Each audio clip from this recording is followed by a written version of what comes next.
In today's video, I'm going to teach you how to restore defaults on ChatGPT. To get started, open ChatGPT in your web browser and make sure you're on the main homepage.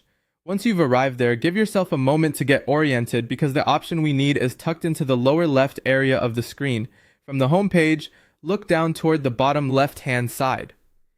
This is where you'll usually find your account and app controls. If your screen size is smaller, or if the sidebar is collapsed, you may need to expand the menu first so you can clearly see the available options. The goal here is simply to locate the settings area.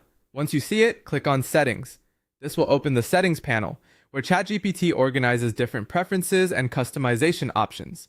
If you've changed shortcuts or keyboard-related behavior in the past, this is the place where those adjustments are managed. Inside Settings, look for the Keyboard section. Depending on your layout, it may appear in a list of categories. Click into Keyboard to open the Keyboard Preferences. This section is specifically where shortcut and key binding settings are stored. So if something feels off or you want to go back to the original setup, you're in the right place. After you're inside the keyboard area, take a quick look through the page. If your goal is to restore everything in this section back to the original default configuration, you'll want to focus on the bottom right corner of the settings window. That's where the reset option appears. Look toward the lower right side until you find the Restore Defaults button. When you see it, click Restore Defaults. This will return the keyboard settings in ChatGPT to their default state. This can be especially helpful if shortcuts were changed by mistake, if multiple customizations have made the experience confusing, or if you simply want a clean starting point again.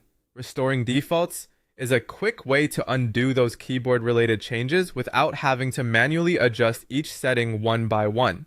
After clicking the button, your default keyboard settings should be restored.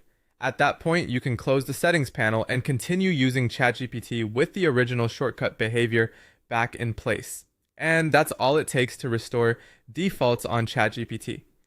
If you're following along while making changes, it's always a good idea to double check the keyboard section afterward just to confirm everything looks the way you expect.